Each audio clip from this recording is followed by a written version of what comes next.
स्वागत आपका। मैं हूं योगेंद्र। आप देख रहे हैं खास खबर में हम बात करेंगे एक और बजट, केंद्रीय बजट के बाद अब राजस्थान के बजट की बारी है। 10 तारीख को मुख्यमंत्री अशोक गहलोत जिनके पास बात यह है वो इस बजट को और सबसे बड़ी बात यह है कि कुछ ऐसे मुद्दे हैं जिनको लेकर के लगता है कि अशोक गहलोत पहले के एक्सपीरियंस को अब ज्यादा बेहतर तरीके से इसे एक लोक कल्याणकारी बजट के रूप में तो हम कहें कि सभी सरकारों के बजट लोक कल्याणकारी होते हैं, जनता को समर्पित होते हैं, लेकिन कहा यह जाता है कि पहला जब बजट आता है तो वह बजट थोड़ा सा कड़वा अनुभव का एहसास कराता है क्योंकि सरकारों को पता नहीं पैसे डालने होते हैं।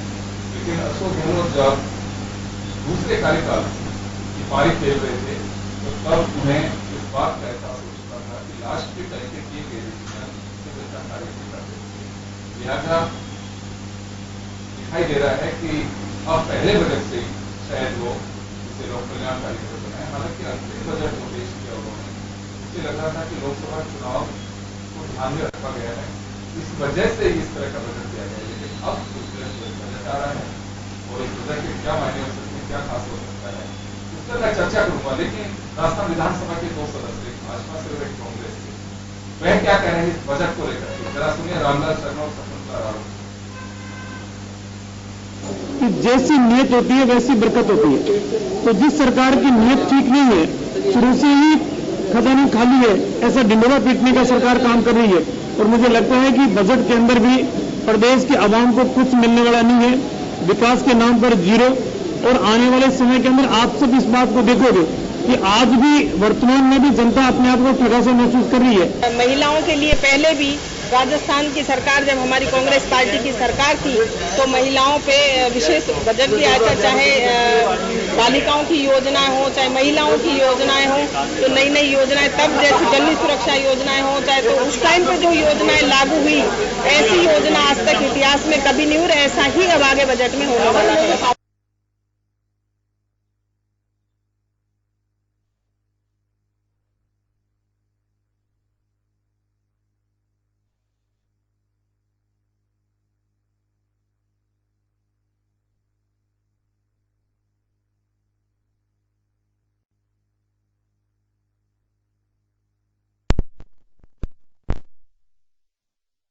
दोनों ओर से शकुंतला रावत कह रही हैं कि बजट बहुत ही लोक कल्याणकारी होगा, जनता को समर्पित होगा। दूसरी तरफ रामलाल शर्मा जो भाजपा विधायक हैं उनको भरोसा नहीं है। चलिए इस बजट को लेकर के उच्च अतिथि हमारे साथ में जुड़ रहे हैं। अभी हमारे साथ में कुछ युवा जुड़े हुए हैं, उनके पास में लेकर जाना चाहूंगा। उपेंद्र यादव हमारे साथ में है इस वक्त, कमलेश हमारे साथ हैं, जगप्रवेश हमारे साथ में है और सुरेंद्र कुमार हमारे साथ में। सभी का स्वागत है। उपेंद्र जी आपके पास आना चाहूंगा, यह जो बजट है इसको यूथ किस तरह से देखता है? 10 तारीख ज्यादा लंबा नहीं है वक्त, लेकिन उम्मीदें पहले से होती हैं, तो कुछ ऐसा कहा जा सकता है कि हाँ यूथ इस ओर सोचना चाह रहा है, ये मान करके चलता है, स्टूडेंट ये सोच करके चल रहा है इस बजट में ये चाहिए हमें। देखो इस बजट में युवाओं को बड़ी आशा है कि लगातार 5 साल युवाओं ने संघर्ष किया, फिर कांग्रेस को समर्थन दिया और कांग्रेस ने विश्वास दिलाया कि जब हमारी सरकार आएगी तो प्राथमिकता के साथ बेरोजगारी की मांगों को पूरा करेंगे। इस बजट में हमें आशा है कि छात्र संघ आयोग का गठन किया जाएगा। हमें आशा है कि कैलेंडर जारी किया जाएगा यूपीएससी की तर्ज पर कि कब भर्ती होगी, कब उसका परिणाम आएगा, कब ज्वाइनिंग होगी, क्योंकि अभी कोई पता नहीं कब भर्ती निकलती है, 4-5 साल तक उसकी ज्वाइनिंग नहीं होती। हमें पूरी आशा है, जिस प्रकार मुख्यमंत्री ने भी 2-3 दिन पहले कार्यक्रम में जिक्र किया कि परीक्षा प्रणाली को मजबूत यूपीएससी की तर्ज पर बनाया जाए, तो हमें विश्वास है कि इस बजट में यह भी घोषणा की जाएगी, कैलेंडर जारी किया जाए और जो तमाम भर्तियां, चाहे टेक्निकल विभाग हो, चाहे ऊर्जा विभाग हो, चाहे शिक्षा विभाग हो, उनमें करीब 1.5-2 लाख जो पद खाली है उन पे भर्तियां निकाली जाएगी। तो उन तमाम आशाएं राजस्थान के तमाम बेरोजगारों का है। सबसे बड़ी आशा है कि इस बजट में छात्र संघ आयोग की घोषणा की जाए, क्योंकि आज बेरोजगार जाए तो कहां जाए, लगातार ज्ञापन देते हैं, लाठीचार्ज प्रदर्शन ये होता रहता है। जिस प्रकार युवा बोर्ड बनाया, जिस प्रकार माटी कला बोर्ड बनाया, जिस प्रकार केस कला बोर्ड बनाया, तो राजस्थान के तमाम युवाओं की मांग थी, चुनाव से पहले भी मांग थी कि छात्र संघ आयोग बनाया जाए, जिससे बेरोजगार अपनी बात रख सके, अपनी पीड़ा रख सके, जिससे उनके समस्याओं का निस्तारण हो सके। तो इस बजट से पूरी आशाएं हैं कि जो नई भर्तियों के साथ साथ छात्र संघ आयोग हो और कैलेंडर जारी करने की जो समय पे भर्ती परीक्षा हो, तो इन तमाम चीजों को लेकर एक युवाओं के हित में एक बजट होगा। बड़ी आशा है इस सरकार से।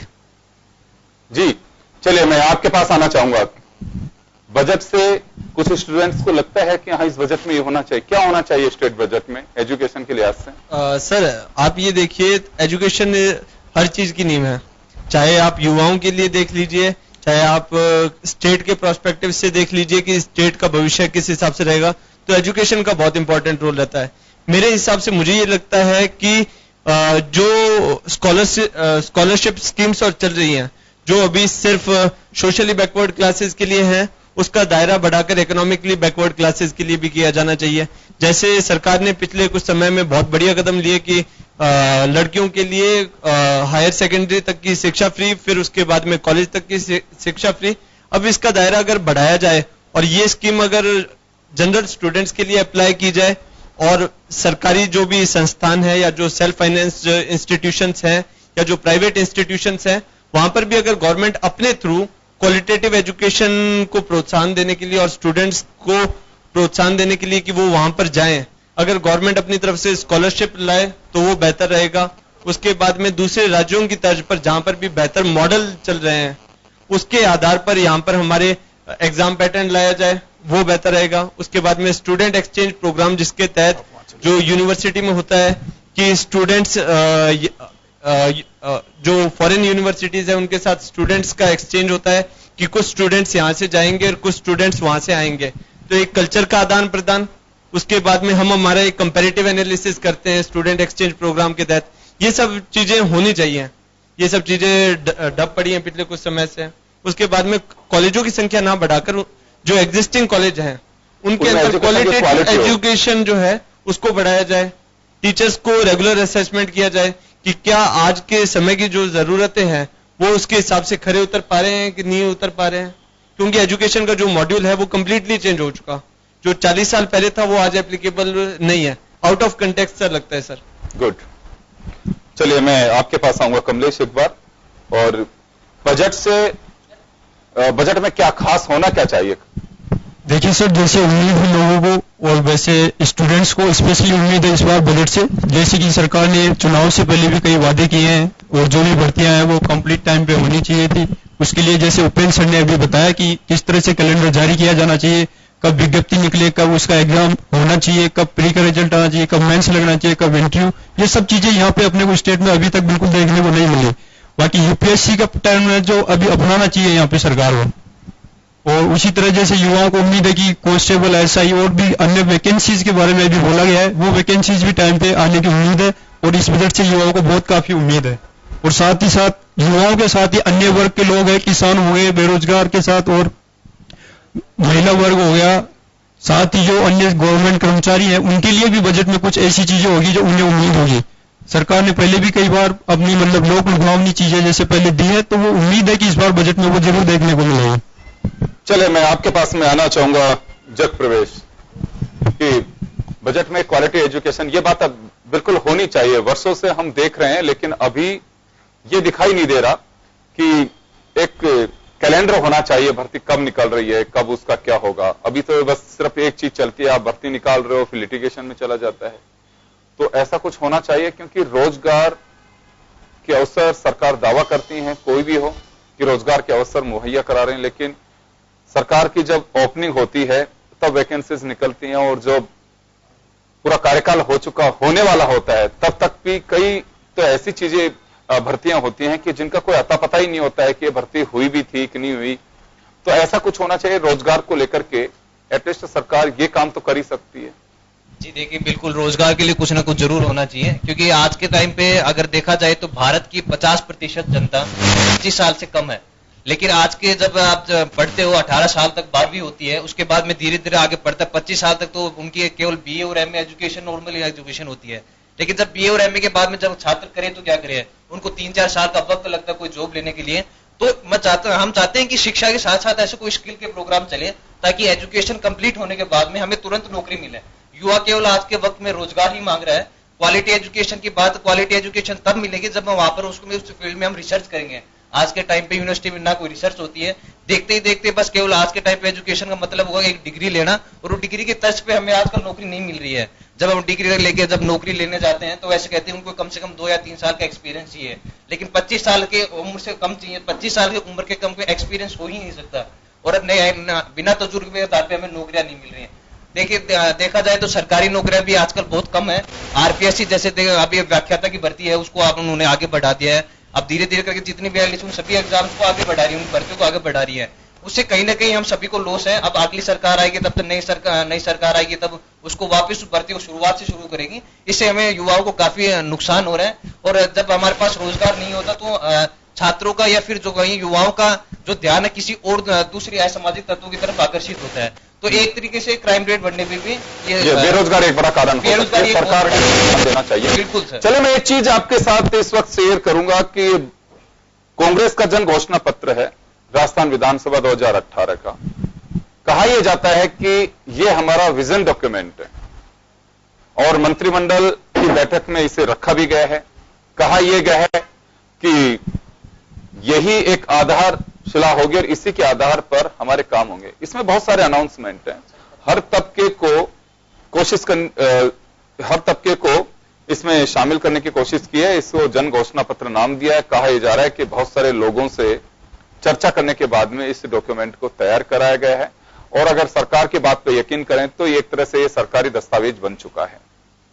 चलिए मैं इसी को लेकर के आगे बढ़ाऊंगा और एक चर्चा का विषय यह भी है कि इससे कितना लाभान्वित हो पाएगा, क्या वास्तव में इसमें जो अनाउंसमेंट्स हैं उनको गवर्नमेंट अक्सर से लागू कर पाएगी, यह बड़ी बात है। चलिए हमारे साथ एक और साथी यहां जुड़ गए हैं जो किसान वर्ग से आते हैं। सर आपसे जानना चाहूंगा कि केंद्रीय बजट आपने देखा, अब बात स्टेट के बजट की है। इस बजट से एग्रीकल्चर सेक्टर में, मजदूरों के सेक्टर में आप क्या उम्मीद करते हैं? आप स्टेट के बजट की बात कर रहे हैं या केंद्र के बजट की बात कर रहे हैं? बजट की, इस बजट स्टेट के बजट से क्या उम्मीद करते हैं? वर्तमान में अभी जो डिबेट आपकी चल रही है इसमें मैंने सुना भी है और जो राजस्थान सरकार का जो घोषणा पत्र है जो आपके हाथ में है, ये वास्तव में वास्तविकता तो ये भी है कि सरकारी दस्तावेज है। बाकी सरकारें चाहे कोई सी भी हो, किसान की तरफ हम सब यहाँ बैठे हैं वो सब कहीं ना कहीं कृषि से जुड़े हुए हैं, गांव से जुड़े हुए हैं। बाकी सरकारें आती है और जाती है, लेकिन किसान के नाम पे मात्र छलावा होता है। किसान की समस्या की तरफ कहीं पर भी, हम कई वर्षों से इस मामले में लड़ाई लड़ रहे हैं। हम कोई राजनीतिक व्यवस्था के आदमी नहीं है, लेकिन हमारे को हर सरकार से निराशा हाथ लगी है। स्टेट के अंदर जयपुर के आसपास में आपने देखे होंगे, हमारी एक पुरानी मांग थी कि जयपुर के अंदर जयपुर का एक जल सप्लाई का एक साधन था जमोरामगढ़ बांध। उसके लिए हमने बड़ी अथक प्रयत्न किया कि कम से कम जयपुर के एक पूर्वी नहर परियोजना की एक और बात थी, लेकिन उसमें 37,000 करोड़ रुपए का बड़ा प्रोजेक्ट था, वो केंद्र का मामला था। लेकिन हमने माननीय अशोक जी गहलोत साहब के समक्ष एक ज्ञापन के माध्यम से मिले अभी कुछ दिन पूर्व, हमने उनसे निवेदन किया और याद दिलाया कि जयपुर का पानी का सप्लाई करने का और आसपास के कई जिलों में, क्योंकि जमोरामगढ़ बांध का क्षेत्र भरतपुर तक का आता है, जब उसकी नहरें चलती है तो भरतपुर तक उसका पानी जाता है। हमने कई बार आग्रह किया लेकिन किसी प्रकार की उस समस्या का समाधान नहीं हुआ। बात जमोरामगढ़ डैम की नहीं है। किसान के लिए आपने देखा होगा, नई नवेली सरकार आई है, सरकार ने आते ही कहा, इनके नेता राहुल गांधी जी ने कहा हम किसानों को कर्जा माफ करेंगे, क्या स्थिति रही? सरकार ने आते किसानों पे लाठी डंडे बरसाए, यूरिया नहीं मिला, क्या स्थिति रही? हम चाहते हैं व्यवस्था में परिवर्तन हो, सरकार किसी पार्टी की हो, लेकिन अन्नदाता का जिस सरकार में सम्मान नहीं होगा। ये हम सब इस एसी में बैठे हैं, लेकिन आज भी काश्तकार की स्थिति है, आसमान में सर ऊपर करके बैठा है कि मेरी क्या स्थिति होगी। तो मैं तो इस जन टीवी के माध्यम से कहना चाहूंगा कि व्यवस्था में परिवर्तन होना चाहिए। राजनीति नहीं है, बीजेपी कांग्रेस की बात करने वाले, हम कोई मार्क्सवाद की बात करने वाले नहीं है। हम चाहते हैं धरातल पे काम हो, जो वर्तमान सरकार के अंदर अभी तक तो इस पीरियड में तो काम हुआ नहीं है। आगे देखते हैं क्या स्थिति रहती है, संघर्ष हमारा जारी रहेगा। तो कुल मिलाकर के ये माना जा सकता है कि डॉक्यूमेंट के अनुसार ये जो जन घोषणा पत्र है इसके अनुसार काफी चीजें आनी चाहिए। किसान वर्ग को उम्मीद है कि राज्य सरकार जो मदद कर सकती है, क्योंकि देखिए कुछ ऐसे फाउंडेशंस हैं कि यूनियन बजट जो है वही कुछ चीजों को घोषणा कर सकता है। अगर आपके यहाँ पे अगर कोई क्लेमिटी रिलीफ की अगर आवश्यकता है, प्राकृतिक आपदा होती है, तो वह पैसा केवल गवर्नमेंट ऑफ इंडिया ही दे सकती है। स्टेट गवर्नमेंट अपने रिसोर्सेज से अगर कोई मदद कर सकती है पीड़ितों को, वो एक अलग बात है, अदरवाइज पैसा वही दे सकते हैं। एमएसपी तय गवर्नमेंट ऑफ इंडिया करती है, आपका कितना % खरीद करनी है यह गवर्नमेंट ऑफ इंडिया तय कर, लेकिन सड़क, बिजली, परिवहन, कुछ आधारभूत ढांचे हैं वो स्टेट गवर्नमेंट के पास हैं, जो उन्हीं को घोषणा करनी है। स्कूलों में क्या होना चाहिए, कॉलेजों में क्या होना चाहिए, गर्ल्स कॉलेज की कहां कमी है। मैं विधानसभा में सुन रहा था कि अभी मंत्री से यह पूछा जा रहा था कि कुछ पैरामीटर आप बताइए कि कितनी गर्ल्स होनी चाहिए तब एक कॉलेज खुल सके। तो मुझे लगता है कि कुछ पैरामीटर होने चाहिए, कहां इतनी गर्ल्स अगर हैं तो उनके लिए अलग से कॉलेज की व्यवस्था की जा सकती है। अभी तक तो ये पैरामीटर ही नहीं है। तो कितने स्टूडेंट्स पे कितने टीचर होने चाहिए, आपके सैटेलाइट एजुकेशन चल रही है उसमें सरकार को दिलचस्पी लेनी चाहिए। कुछ ऐसे फैक्टर्स हैं जिन पे वास्तव में ध्यान देना चाहिए। मैं एक बात जरूर यहां पे करना चाहूंगा, आप सब लोग बैठे हुए हैं हमारे साथ में, कि जब अंतरिम बजट आ रहा था और लोकसभा चुनाव के दौरान राहुल गांधी जी ने जो कहा होगा, न्याय की बात कही थी, न्याय गरीब को 72,000 रुपए देने की, उसको लेकर के मैं एक बार चर्चा करना चाहूंगा, क्योंकि अभी उन्होंने कहा कि किसानों के कर्ज माफ करने की बात कही थी। छत्तीसगढ़ से इस बात का ऐलान किया गया था राहुल गांधी जी ने, और 10 तक की गिनती बोली थी कि इस 10 दिन में सरकार कर्जा माफ करेगी। ये कुछ चीजें ऐसी हैं कि कुछ पेचीदगियां होती हैं इनमें। केवल अनाउंसमेंट कर देने भर से नहीं होता है कि आप अनाउंसमेंट कर रहे हैं, फिर आपकी सरकार उसकी एक्सरसाइज कर रही है और 10 दिन से के अंदर अंदर आप सिग्नेचर कर दे, चलिए किसानों का कर्ज माफ। कर्ज माफ के बहुत तरीके होते हैं, नेशनलाइज बैंक हैं। आज भी किसानों की हम समस्याओं को लेकर के सुनते हैं कि फला किसान ने सुसाइड कर लिया, कहीं बारा में कर लिया, कहीं सिरोही में कर रहा है, कि कहीं को गंगानगर में, हनुमानगढ़ में कर रहा है। वो ये कहते हैं कि साहब कर्ज के बोझ के नीचे दबे हुए किसान थे, इस वजह से सुसाइड कर रहे हैं। तो हमारी एक नीति साफ होनी चाहिए, एक जवाबदेही होनी चाहिए। सबसे बड़ी बात तो यही है कि आप चाहे बजट पेश करें या आपका घोषणा पत्र जारी करें, उसके प्रति आपकी जवाबदेही निष्ठा के साथ में दिखनी चाहिए। अगर 10 दिन का स्टेप आपने उठाया है तो 10 दिन में क्या आप कर सकते हैं उसके बारे में पूरी तरह से खुलासा होना चाहिए कि 10 दिन में हम लोग फाइल चला चुके हैं, जिन लोगों का लोन माफ करना है, कर्ज उनकी हमने सिलेक्शन कर लिया है, उनको सर्टिफिकेट जारी कर दिए हैं और आने वाले दिनों में आपका कर्ज माफ हो जाएगा। तो किसान भ्रमित नहीं रहता। अभी होता यह है कि मेरे 2 लाख रुपए, 3 लाख का कर्ज है तो 2 लाख मेरे माफ हो रहे हैं, 1 लाख रुपए मैं दे दूंगा। लेकिन वो किस सेक्टर में हो रहे हैं, कैसे हो रहे हैं, नेशनलाइज बैंक कर रहे हैं कि नहीं कर रहे हैं, उनको अपना डिपॉजिट चाहिए, आप कहां से देंगे, तो कुछ ऐसी चीजें। चलिए एक बार फिर उपेंद्र यादव जी के पास में जाना चाहूंगा। उपेंद्र जी, सरकार बदल जाती है, लेकिन क्या लगता है आपको कि क्या ब्यूरोक्रेसी की मानसिकता बदल पाती है? क्योंकि मैं ये सवाल कोई देख रहा होगा, कहेगा कि यहां ब्यूरोक्रेसी का क्या लेना देना। सर, ब्यूरोक्रेसी का लेना देना यही होता है, आप अनाउंसमेंट करते हैं, बजट पेश कर दीजिए, लेकिन उसका इंप्लीमेंटेशन तो आपकी कार्यपालिका करेगी। उनकी मनसा और नियत पे बहुत कुछ डिपेंड करता है। कि आज कहें कि जो बच्चियां एग्जाम देने के लिए आते हैं उनको निःशुल्क यात्रा होनी चाहिए, आपने अनाउंसमेंट कर दिया, आपके रोडवेज के एमडी ने उसे स्वीकार ही नहीं किया, सिग्नेचर ही नहीं किए। सरकार के आदेश तो कर मानने पड़ेंगे, लेकिन सिग्नेचर ही नहीं किए। आप स्टूडेंट्स वहां लड़ाई कर रहे हैं उनसे कि ये गवर्नमेंट का आदेश है, आप क्यों नहीं माफ कर रहे हो? फिर कहा जाएगा कि साहब हमारे मुख्यालय से ऑर्डर नहीं है।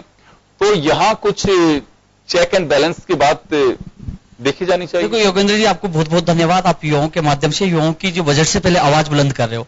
लेकिन आपने अच्छी बात की, जितनी भर्तियां लंबित होती है कहीं ना कहीं अधिकारियों की गलतियों से होती है, लापरवाही करते हैं। आज बीकानेर में 28 दिन से बेरोजगार वहां बैठे हुए और वो अधिकारी सरकार को गुमराह करे कि लिस्ट जारी नहीं हो सकती, और जबकि नियमों में लिस्ट कितनी बार भी जारी हो सकती है, अंतिम पद तक हो सकती है। तो कहीं ना कहीं इन अधिकारियों पर जो गलती करते हैं उनके खिलाफ कार्रवाई होनी चाहिए। पेपर बनाए जाते हैं, 20% डिलीट कर दिए जाते हैं, पेपर कौन बनाता है? अधिकारी। तो उसके खिलाफ जब तक कार्रवाई नहीं होगी तो हर भर्तियों में गड़बड़ियां होगी और भर्तियां कोर्ट में अटकेगी। तो जिम्मेदारी उनके ऊपर थोपनी चाहिए, उनके खिलाफ कार्रवाई होनी चाहिए। आपने सही सवाल किया है और वो वास्तव में सही है। इनके खिलाफ जब तक कार्रवाई नहीं होगी ये लापरवाही करेंगे और भर्ती अटकते रहेंगे, बेरोजगार होते रहेंगे। इसके अलावा इस बजट में हमें आशा है कि आज तक किसी भी सरकार ने कंप्यूटर शिक्षक भर्ती नहीं निकाली है।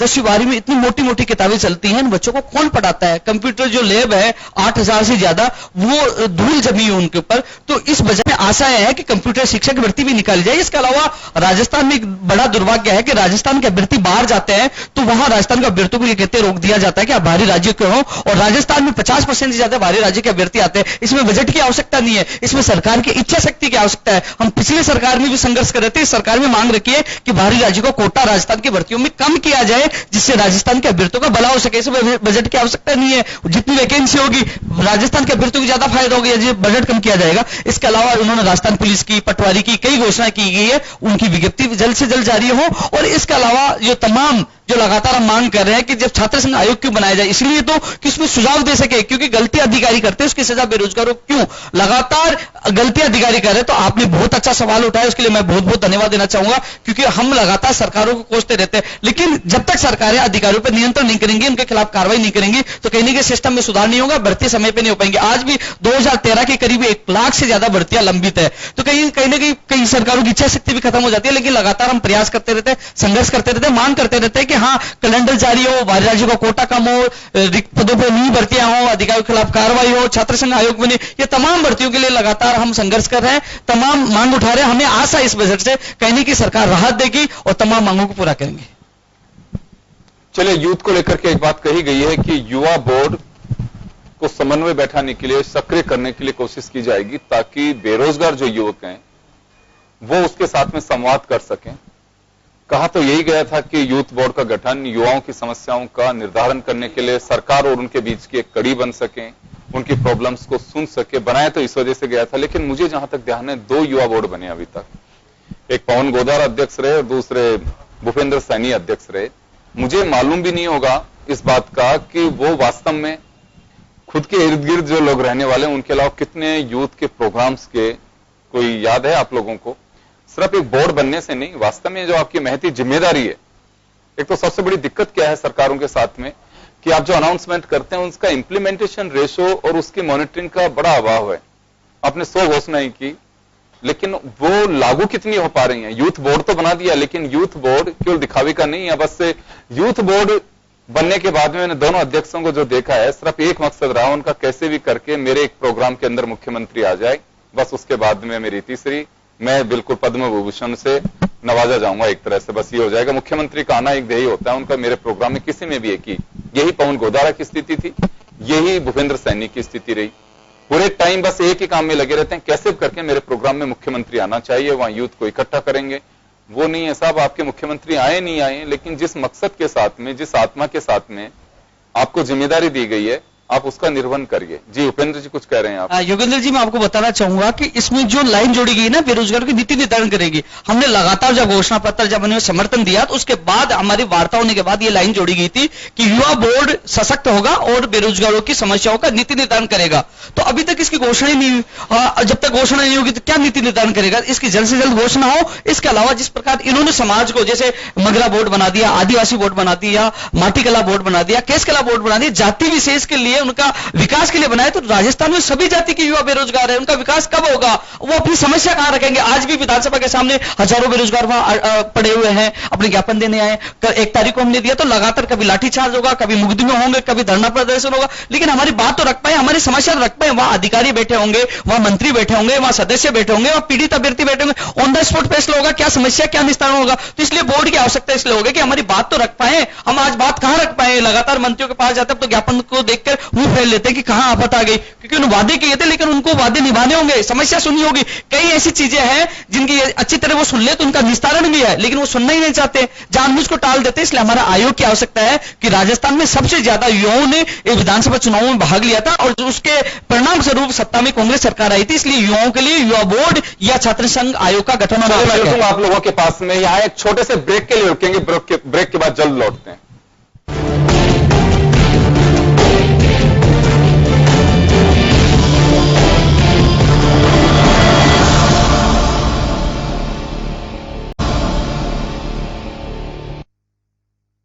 बाद एक बार फिर आपका स्वागत है। आप देख रहे हैं खास खबर। बात कर रहे हैं हम राजस्थान के बजट को लेकर के। मुख्यमंत्री अशोक गहलोत 10 तारीख को बजट पेश करेंगे। बजट में उनके पिटारे से निकलेगा क्या? यह होगा जादूगर का बजट। तो देखें राजस्थान का गांधी क्या पेश करता है। मैं श्याम सुंदर शर्मा साहब, वरिष्ठ पत्रकार भी हमारे साथ में जुड़े हुए हैं। श्याम जी, इस बजट से कुछ ऐसी चीजें हैं कि कोई जरूरी नहीं है कि जो घोषणा पत्र जारी किया उसी के अनुसार सारी चीजें हों। ये 5 साल के लिए बाउंडेशन लेटर है, गवर्नमेंट को इस पे फोकस करना चाहिए क्योंकि जनता ने इसको भी आधार बनाया है वोट देने के वक्त। लेकिन यहां लोकसभा चुनाव के दौरान न्याय का काफी गूंज रहा। राहुल गांधी ने न्याय की बात कही थी, 72,000 रुपए हम देंगे।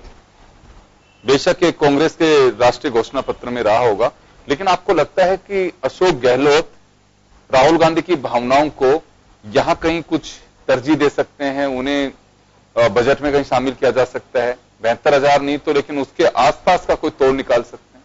देखिए योगेंद्र, ये बात सही है कि मुख्यमंत्री अशोक गहलोत राहुल गांधी के सपने को पूरा करने के लिए उन्होंने वो कुछ करके पहले ही दिखा दिया। आप देखिएगा बजट नहीं है, आर्थिक स्थिति ठीक नहीं है, उसके बावजूद उन्होंने कहा कि राहुल गांधी ने कहा इसलिए कर्जे माफ कर रहे हैं।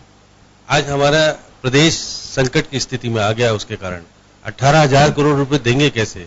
अब समझ में नहीं आता। ये बजट स्पष्ट करेगा कि राहुल गांधी के सपने को पूरा करने के लिए उन्होंने पैसा नहीं होने के बावजूद भी वो निर्णय को स्वीकार किया, और स्वीकार आधा तौर पे कर पाए, आधा तौर पे क्योंकि कॉमर्शियल बैंकों का तो निश्चित रूप से केंद्र सरकार अनुमति देगा तो कुछ हो पाएगा, लेकिन इस बजट सिनेरियो में स्पष्ट हो पाएगा कि आपने राहुल गांधी के सपने को कितना पूरा किया, किस प्रकार से पूरा किया। बेरोजगारों को भत्ता देने की बात है तो अब आपके सामने बजट में आएगी कि हमने इतने लोगों को दे दिया और इतने का प्रावधान किया, और इससे बजट के माध्यम से इन बेरोजगार भत्तों को मिल पाएगा। अब देखिए न्याय योजना की बात राहुल गांधी ने की है, वो सपना देखा था लोकसभा में तो वो आ नहीं पाए, वो सपना कहीं पूरा कर नहीं पाए, लेकिन वो उनके सपने को मेरे को लगता है कि राजस्थान के मुख्यमंत्री कुछ हद तक न्याय योजना को राजस्थान में लागू कर सकते हैं। उसका कारण है कि उन्होंने देखिएगा कि 2 लाख तक के किसानों के कर्जे माफ कर दिए, बेरोजगारों को भत्ता दे दिया।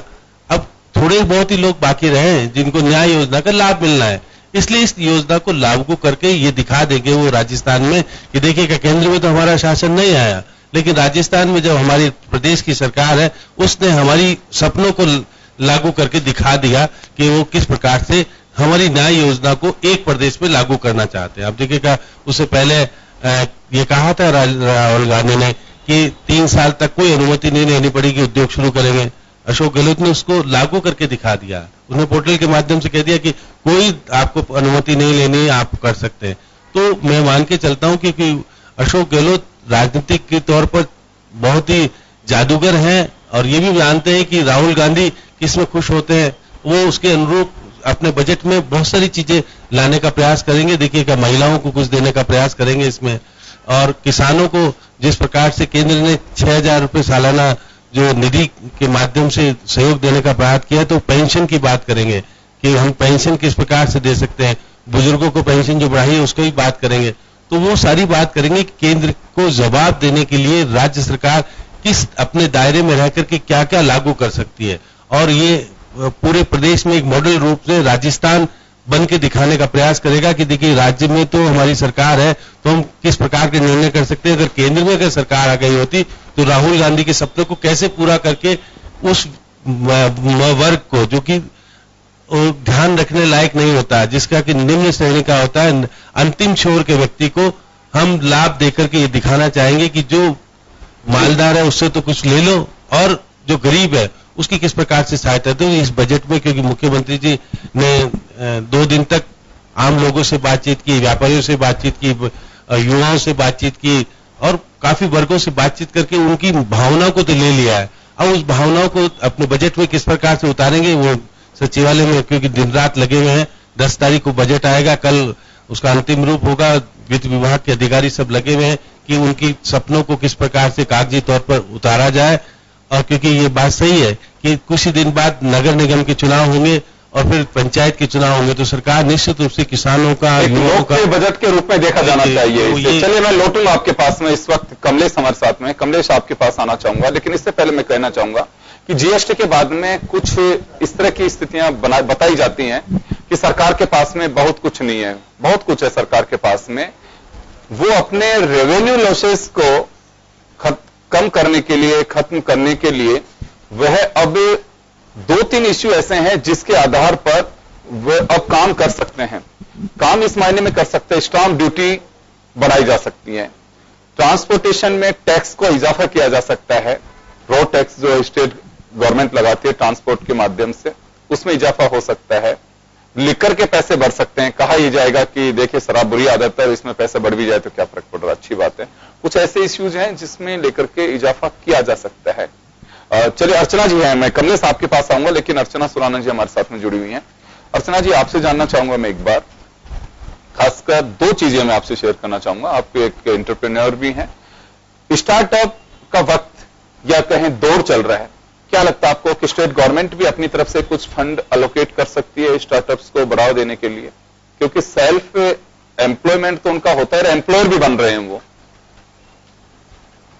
ये पहल तो शुरू ऑलरेडी हो चुकी है, और क्योंकि ये कंट्री का मिशन है तो मेरा यह मानना है कि गहलोत सरकार भी इसका पूरा समर्थन करती है। और क्योंकि मैं प्री बजट मीटिंग का हिस्सा भी थी, और वहां पर जब युवा को और महिलाओं को और खेलकूद वालों को सबको बुलाया गया था, तो स्टार्टअप की जो पूरी बात को जो उन्होंने बहुत अच्छा तूल दिया, उन्होंने काफी उस पर प्रश्न किए, और वो भी इसी दिशा में आगे काम करना चाहते हैं, मेरी समझ रही है। और स्टार्टअप को बढ़ावा देना बहुत जरूरी इसलिए है क्योंकि हमारी जो अभी जो यूथ है वो काफी इनोवेटिव है और क्रिएटिव है, और काफी क्योंकि जो आज की तारीख में जो मीडिया का जो विस्तार की वजह से जो स्टूडेंट्स का जो एक्सपोजर है वो बहुत बढ़ गया है, और जो एक्सपोजर बढ़ने की वजह से आज की तारीख में लोग इनोवेशन की भाषा समझते हैं, और डिजिटल टेक्नोलॉजीज जो ऑलरेडी बहुत प्राथमिकता जिसको मिल रही है ऑलरेडी, एजुकेशन में भी 3D टेक्नोलॉजीज का जो यूज हो रहा है, AI आर्टिफिशियल इंटेलिजेंस जैसी जो चीजें हैं जो अब सामान्य इंसान उसके साथ ऑलरेडी जुड़ चुका है, तो जो स्टार्टअप का जो पूरा कल्चर है उसके लिए काफी पहल जो है, चाहे स्किल्स एंड एंटरप्रेन्योरशिप और स्किल्स एजुकेशन में भी इसको बहुत दी जा रही है। तो मेरा ये मानना है कि इसको कोई इग्नोर नहीं कर सकता, कोई सरकार इसको इग्नोर करना नहीं चाहेगी, क्योंकि ये तो नए दौर की बात है, इसमें कोई सरकार की बात नहीं है कि ये सरकार करेगी या नहीं करेगी। और मेरा समय की डिमांड और समय के साथ सरकार को चलना भी चाहिए। बिल्कुल, और मेरा यह मानना है कि जिस तरीके से हम लोग खेती को बढ़ावा दे रहे हैं आज की तारीख में, मेक इन इंडिया मैन्युफैक्चरिंग को बढ़ावा दे रहे हैं, उसी तरीके से डिजिटल एनवायरनमेंट और स्टार्टअप को बढ़ावा देना हम सबका दायित्व है। एक छोटा सा सवाल हो रहा है मेरा, खासकर मैं वीमेन को लेकर के कहना चाहूंगा। इस बजट में, आप प्री बजट में महिलाएं भी आई होंगी, वहां कुछ ऐसे इस तरह की डिमांड्स है महिलाओं की जो वास्तव में इस बजट में गहलोत साहब को शामिल करना चाहिए? ये तो बहुत सुना है कि जैसे इन्होंने मैनिफेस्टो में कहा है कि महिलाओं के लिए 24 घंटे हेल्पलाइन रहेगी, हर महिला को सुना जा सके, इसके लिए डिस्ट्रिक्ट्स पे वहां को सेंटर्स बनाए जाएंगे। उसके अलावा कामकाजी महिलाओं के लिए हर जिला मुख्यालय पे एक हॉस्टल होगा। तो कुछ ऐसा लगता है आपको कि हाँ, महिलाओं के लिए ये सब चीजें होनी चाहिए, और ना केवल हो, जिक्र करने से अर्थ नहीं है, उसका इंप्लीमेंट भी होना चाहिए, वो उसकी मॉनिटरिंग हो सके कि हाँ, महिलाओं की बात सुनी जा रही है कि नहीं सुनी जा रही है। आज भी अभाव है, कई महिलाएं कहती हैं कि हम थाने में जाते हैं, ऊपर से अनाउंसमेंट तो किया जाता है लेकिन सुना नहीं जाता। और इसकी पीड़ा कपिल गर्ग रिटायरमेंट के वक्त मीडिया को कह चुके हैं कि मैं यहां से आदेश जारी करता था लेकिन धरातल पे वो लागू नहीं हो पाया, जिसकी मुझे पूरे जीवन भर तकलीफ रहेगी, जिसमें थानागाजी वाले रेप केस का उन्होंने जिक्र किया। देखिए, जहां तक महिलाओं का मुद्दा है, ये हमारे समाज का मुद्दा है, ये कोई सरकार का मुद्दा नहीं है। मानसिकता में परिवर्तन आना एक समाज के लिए जरूरी है। जहां सरकार बहुत सारे अभियान चालू कर रही है और आपका जैसा कहना है कि बहुत चीजों को क्रियान्वित नहीं हो रही है, ग्राउंड लेवल पर उन पे काम नहीं हो रहा है, तो जो काम करने वाले लोग हैं वो कौन है? वो हमारे बीच में से ही लोग हैं। मानसिकता में जो परिवर्तन आना है वो समाज के हर अंग में आने की जरूरत है, तभी जाकर के ये इसको मूर्त रूप मिलेगा। तो जहां आपने सिक्योरिटी की बात करी, हेल्पलाइन की बात करी, ये तो मूलभूत सुविधाएं हैं। जिस तरीके से हम पानी की सुविधा दे रहे हैं, सैनिटेशन की सुविधा दे रहे हैं, इस तरीके से सिक्योरिटी की ये सुविधाएं देना तो बहुत बेयर मिनिमम चीज है, वो तो होनी ही होनी चाहिए। बट क्या जरूरी है कि क्या हम उनका पार्टिसिपेशन, समाज में महिलाओं का जो पार्टिसिपेशन है वो बढ़ेगा कब? जब हमारे सामूहिक रूप से हमारी मानसिकता में अंतर आएगा, और ये एक लंबा समय लगेगा, पर जो प्रयास है वो निरंतर हम सबके लेवल पे होने चाहिए, तभी इसमें फर्क दिखेगा। और मेरा भी, जब मैं बजट मीटिंग में थी तो मैंने ये कहा कि मैं खुद एक संस्था जिसकी मैंने इंटरनेशनली में जुड़ी हुई थी, तो मैं खुद एक मेंटी रही हूँ, फॉर्चून कंपनी के साथ में जुड़ी हुई रही थी, तो मुझे ये लगा कि मेंटरिंग से जो मैंने अनुभव पाया, जहां मैं एक इंटरनेशनल मेंटी बनी, मेरी मेंटर्स जो है फॉर्चून सीईओज रही हैं, तो उस चीज ने मेरा व्यक्तित्व विकास इतना किया कि मेरा पूरा विजन डेवलप हुआ। इसी तरीके से मैंने ये विमेन मेंटर्स फोरम का जब गठन किया तो मुझे ये लगा कि इतनी महिलाएं जो ऑलरेडी सशक्त है जो ऑलरेडी समाज का जिनमें इन्वेस्टमेंट हुआ है, जिन्हें अच्छा परिवार मिला हो या उन्होंने अपने बल पे आगे बढ़ी हो, ये सब महिलाएं अगर दूसरे समाज में उन महिलाओं के साथ जुड़े जो उभर रही हैं, आगे बढ़ रही हैं, पढ़ाई लिखाई कर ली, लेकिन क्या वो आगे काम के साथ जुड़ी रहेंगी? क्या वो जिस एजुकेशन को उन्होंने पाया है, क्या उसको वो आगे उसको यूज कर पाएंगी अपने लाइफ में, या कहीं ऐसे परिवार के साथ जुड़ करके वो उन चीजों को छोड़ देगी? तो ये जरूरी है कि हम सब में जो इन्वेस्टमेंट हुआ है वो हम आगे वी पे इट फॉरवर्ड, हम उसको आगे समाज में हमारा इन्वेस्टमेंट करें। तो मेंटरिंग एक बहुत बड़ा साधन है जिसके द्वारा महिलाओं को सशक्त करे, और जब महिलाएं आप एक दूसरे को सशक्त करेगी तो पूरा समाज बदलेगा। और मानसिकता बदलने के लिए मुझे लगा कि मेंटरिंग एक बहुत बड़ा साधन बन सकता है, जिसमें महिलाओं का पहले साथ दे, तो पुरुष तो बहुत समय से साथ देते भी रही हैं। अगर शोषण भी हुआ है तो महिला के वहां रहते रहते शोषण होता है, तो अगर महिला आवाज खड़ी करेगी, वो समझेगी कि मेरे साथ दूसरी महिला खड़ी है, तो वो शोषण को बर्दाश्त नहीं करेगी। बाकी समाज अच्छा जी, एक बार वापस लौटूंगा आपके पास में। कमलेश, आपके पास में आना चाहूंगा मैं एक बार और। रोजगार की बात कर रहे हैं हम यहाँ पे, कुछ साथी ऐसे हैं जो, क्योंकि गवर्नमेंट काफी आगे बढ़ा रही है इसको और जो लाभ लेना चाह रहे हैं वो ले भी रहे हैं। जैसे अर्चना जी ने कहा कि बिल्कुल तो समय की डिमांड, अगर इस क्षेत्र में नहीं गए हम तो ना तो 21वीं सदी का जिक्र करने का हमें अधिकार है, और हम ये कह सकते हैं कि विकसित राष्ट्रों की श्रेणी में खड़े होने की हमारी लालसा है। एक स्टेट डेवलप होता है तो राष्ट्र के लिए को काफी मजबूती मिलती है उससे। हम राजस्थान के परिप्रेक्ष्य में कुछ सोचें, आप लोग यूथ हैं, कभी चर्चाएं होती हैं कि हाँ हम हमारे स्तर पे ये कर सकते हैं?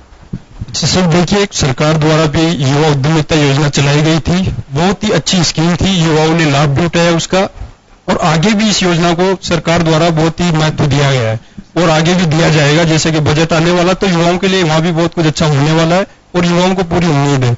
जैसे कि इस समय की सबसे बड़ी समस्या बेरोजगारी की है युवाओं के सामने, तो उसके लिए जो प्रोत्साहन योजनाएं आ रही है वो कम योजनाएं नहीं है। अगर युवा उन योजनाओं का लाभ उठाना चाहता है और लाभ उठाया जाए तो ये जो सरकारी नौकरी के पीछे भागदौड़ कर रहा है युवा आज का, तो उस चीज से वो बच सकता है और एक एंटरप्रेन्योर की दिशा में भी अपने आगे कदम बढ़ा सकता है, और वो चीज सरकारी नौकरी से भी ज्यादा बेटर हो सकती है अगर युवा इस पे थोड़ा विचार करे। जरूरत है युवाओं को थोड़ा सरकारी नौकरी से चाव कम करने की और इस दिशा में अपना कदम उठाने की। चलिए मैं आऊंगा, आपने बहुत अच्छा एक प्लेटफॉर्म दिया, मैं अभी आपके पास में आना चाहूंगा। यूथ कहीं प्लेटफॉर्म चाहिए, उसको गवर्नमेंट की तरफ से क्या सपोर्ट चाहिए? क्योंकि जो लोग स्टार्टअप कर रहे हैं या दूसरा अपना कोई काम कर रहे हैं, वो अपने अधिकार के साथ में, आपका विजन अगर आपके पास में है तो सरकार को मानने के लिए बाध्य किया जाता है, वो होते भी हैं। और ये केवल रास्ते के स्टेट गवर्नमेंट पे जाके खत्म नहीं होते हैं, गवर्नमेंट ऑफ इंडिया भी आपकी मदद करती है। तो कुछ ऐसी चीजें हैं जिसके बारे में या तो अवेयरनेस नहीं है, जिसपे सरकार को कुछ लेके आना चाहिए, या फिर ये कहें कि हाँ हम लाभ नहीं उठा पा रहे समय के साथ में, कोई एजुकेट ही नहीं कर पाए। केवल एक यूनिवर्सिटी से डिग्री लेना, जैसे इन्होंने कहा अभी कि यूनिवर्सिटी से डिग्री लेने का कोई मकसद नहीं होना चाहिए। आज हम पीछे की लाइन में खड़े होते हैं, हमारे पास में स्किल नहीं है, तो ऐसे कुछ चर्चाएं होती हैं आपस में कि चले सरकार, जैसे इन्होंने कहा कि सरकारी नौकरी के पीछे नहीं दौड़ना चाहिए, अपना खुद का कुछ करें, उससे सेल्फ एम्प्लॉयमेंट और आप एम्प्लॉयर भी बन सकते हैं। सरकार से क्या चाहिए इसमें आपको? जी सर, इंग्लिश में एक कोटेशन है, success does not comes to you, you go to it. आप अपनी तरफ से अपने अंदर सामर्थ्य रखिए, आप अपनी तरफ से खुद के अंदर चीजों को लेके एक दृढ़ता रखें, तो हो सकता है चीजें आपके पास आए। हर चीज सरकार हमें रेडी टू सर्व करके देगी सर, ये हमारे पार्ट पे बेईमानी होगी अगर हम बहुत ज्यादा एक्सपेक्ट करें। तो हमारे हाथ में दो चीजें होती हैं, एक होता है एजुकेशन, दूसरा होता है स्किल। ये जो एज है इसमें हम हमारा एजुकेशन और स्किल बेहतर तरीके से डेवलप कर सकते हैं, गवर्नमेंट आगे का प्लेटफॉर्म दे सकती है। इसके लिए मैं चाहता हूं हमारा पूरा जो अभी तक डिस्कशन रहा है वो गवर्नमेंट के ऊपर एम्फेसाइज रहा है। एक पार्ट ये भी हो सकता है कि स्टूडेंट्स जो यूथ है वो अपने पार्ट पे क्या करता है, क्या वो अपने आप में खुद में इतना सामर्थ्य रखता है कि जो जॉब्स हैं वो उनके लिए एलिजिबल क्राइटेरिया रखते हैं सर, इस चीज का भी ध्यान होना चाहिए। दूसरा, सिर्फ डिग्री ले रहे हैं आजकल सर, डिग्री कोई बड़ी बात नहीं है, आपको डिग्री के अंदर क्या है, आपने 3 साल तक या 5 साल तक उस चीज में जो काम किया है, क्या आपके अंदर उस चीज की दक्षता है, वो भी बहुत महत्वपूर्ण हो जाता है।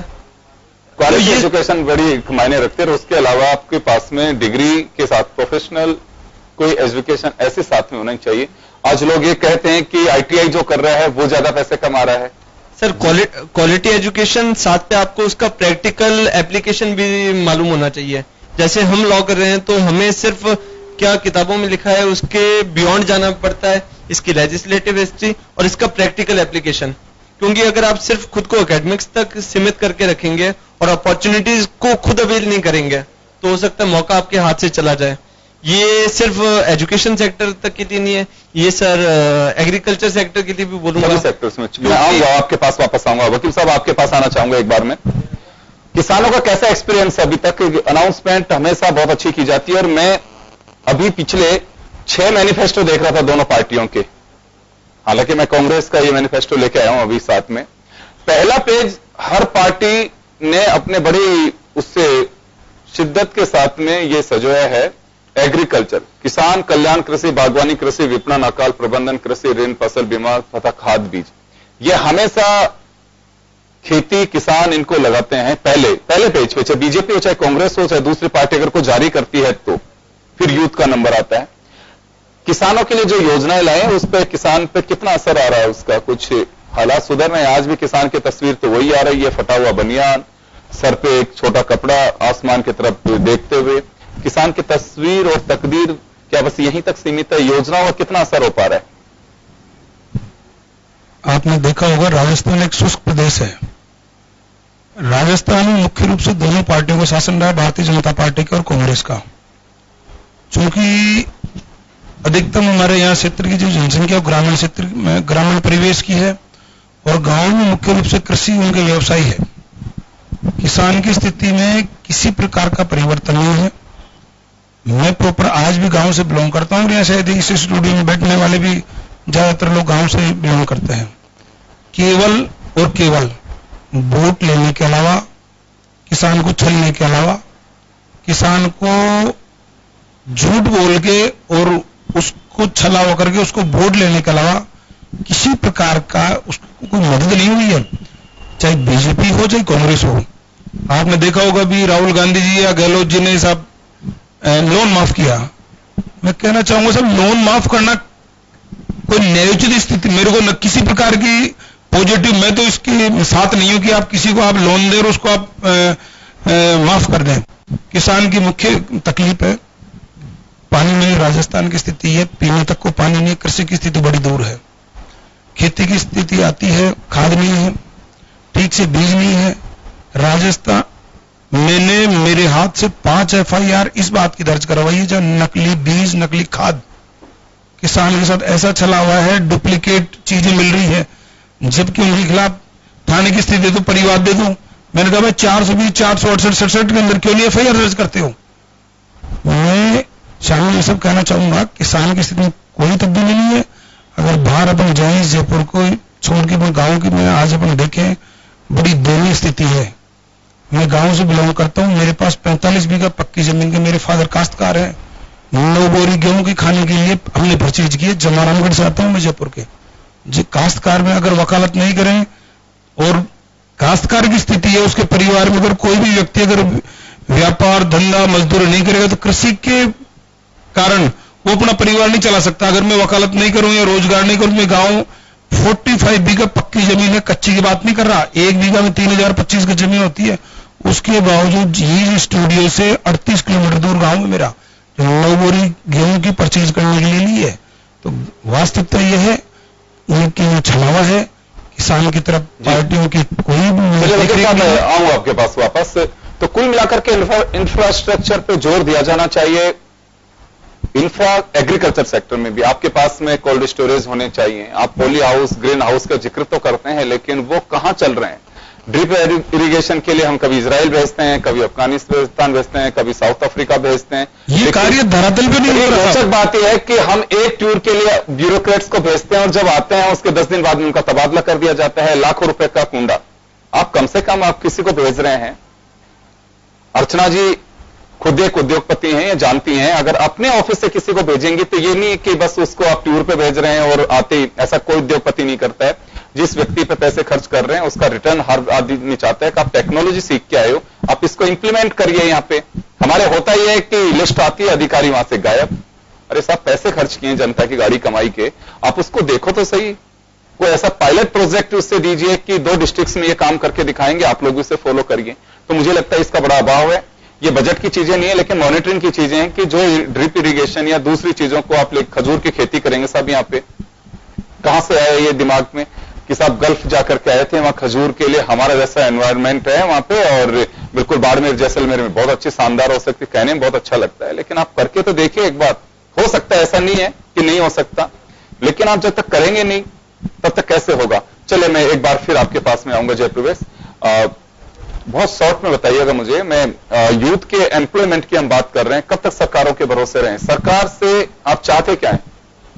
जी, सरकार से हम चाहते हैं कि हमें क्वालिटी एजुकेशन मिले। सबसे पहले बात तो हम जयपुर में है तो सबसे बड़े राजस्थान के प्रदेश के सबसे बड़े विश्वविद्यालय की बात करते हैं।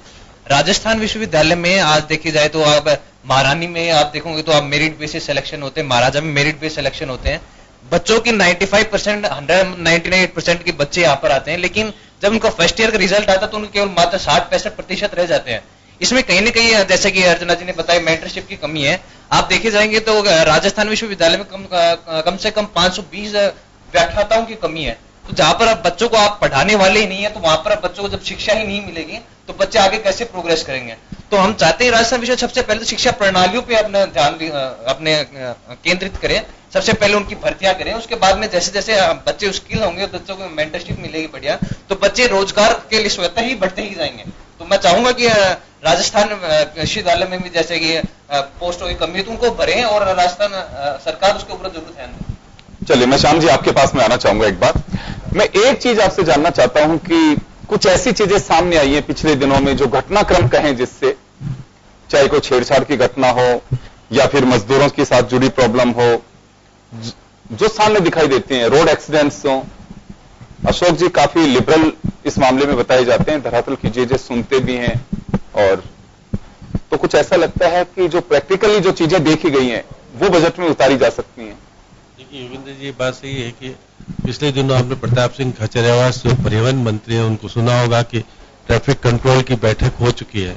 उसमें हम बहुत सारी चीजें सामने आ रही है, क्योंकि राजस्थान का जयपुर शहर तो ऐसा है जिसे यूनेस्को ने भी आइडेंटिफाई कर दिया है। तो यहाँ की अगर ट्रैफिक व्यवस्था को नहीं संभाला तो आने वाला जो विदेशी टूरिज्म वाला है वो क्या लेके जाएगा। इसलिए आपको निश्चित रूप से जिस प्रकार से आपने इलेक्ट्रॉनिक जो ऑटो रिक्शा चला दिए हैं, जिसकी संख्या इतनी हो गई कि आप पैदल नहीं जा सकते, तो आपको कोई ना कोई इस 4 दीवारी में ऐसी व्यवस्था करनी पड़ेगी जिससे कि टूरिज्म आपको प्रति आकर्षित हो। क्योंकि यूनेस्को ने आपको विश्व धरोहर तो बना दिया, लेकिन उसके लिए आपको बहुत सारी चीजें करनी पड़ेगी जिससे कि आपको विश्व धरोहर से आपको जयपुर को, इस प्रदेश को, भारत को उसका लाभ मिल सके। इसमें कुछ ना कुछ निर्णय निश्चित रूप से आपको बजट में देखने को मिलेगा। अब आप महिलाओं की बात कर रहे हैं कि बच्चियों के साथ जो दुर्गति हो रही है, फांसी की सजा का प्रावधान कर दिया, इससे ज्यादा और क्या हो सकता है। सही बात है कि आपको ये तो एक हमारी सोशल हमको अवेयरनेस करनी पड़ेगी, हमको लोगों के प्रति जागरूक करना पड़ेगा कि जिस प्रकार से उसको देखिएगा, हर व्यक्ति का दायित्व होता है कि आप गलत देख रहे हो तो उसके प्रति आप आवाज उठाओ, उसके खिलाफ कार्रवाई करने की बात करनी पड़ेगी। जी मैं समय कम है, मैं एक आखिरी सवाल मैं अर्चना जी से लेना चाहूंगा, बस एक। अर्चना जी मैं आपके पास आना चाहूंगा मैं एक बार फिर। कुछ ऐसी, क्योंकि आपकी देखिए 3 भूमिकाएं हमारे बीच, आप जो पैनलिस्ट हैं, आप इंडस्ट्री से आप जुड़ी हुई हैं, एजुकेशन से भी आप जुड़ी हुई हैं, आप एक परिवार की महिला मुखिया भी हैं, आप जानती हैं कि हाँ किस तरह से परिवार को चलाना होता है, एक महिला भी हैं। वास्तव में इस बजट में कुछ ऐसी चीजें शामिल की जानी चाहिए, या फिर पहले की अगर हैं तो मुख्यमंत्री जी उन पर गौर फरमाएं कि इनकी समीक्षा होनी जरूरी है। क्योंकि बजट में हम हमेशा अनाउंसमेंट करते हैं, ये कहीं नहीं लिखा जाता अगले बजट में कि पिछली बजट की ये क्रियान्विति रही है और अब हमारे पास में ये चैलेंजेस हैं। कि जरूरी है कि जो हमारे गैप्स रह गए पहले तो हमें उन पे बिल्ड करने की जरूरत है, क्योंकि कोई भी एक सरकार काम शुरू करती है वो भी जनहित में शुरू करती है। तो वो जनहित का काम जनरली क्या होता है, सरकार आते ही वो चेंज हो जाती है और वो काम जनहित के छूट जाते हैं, फिर नए चालू करे जाते हैं। तो हमें ये देखना है कि कैसे अगर किसी को अपने क्रेडिट्स लेने हैं तो अपने क्रेडिट्स के अपने तरीके बनाए, वो अलग बात है, लेकिन जो काम शुरू हुए हैं वो रुकने नहीं चाहिए अगर वो जनहित के अंदर में है। तो पहले बात तो बजट के अंदर में उन चीजों को ध्यान रखने की बहुत जरूरी है, क्योंकि पैसा जितना हम लगा चुके हैं अगर वो सारा का सारा व्यर्थ चला जाएगा, अगर वो योजना टूट गई फिर नई योजना डाल दी जाए।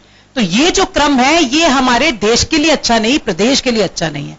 तो जो पार्टियों की वजह से हमारा पूरा देश बटा हुआ है, वो अगर कोई सरकार, कोई नेतृत्व अगर उसके प्रति संवेदनशीलता रखे और कुछ नया कुछ काम करके दिखाए, तो देखिए काम करने के आज के तरीके बहुत होते हैं।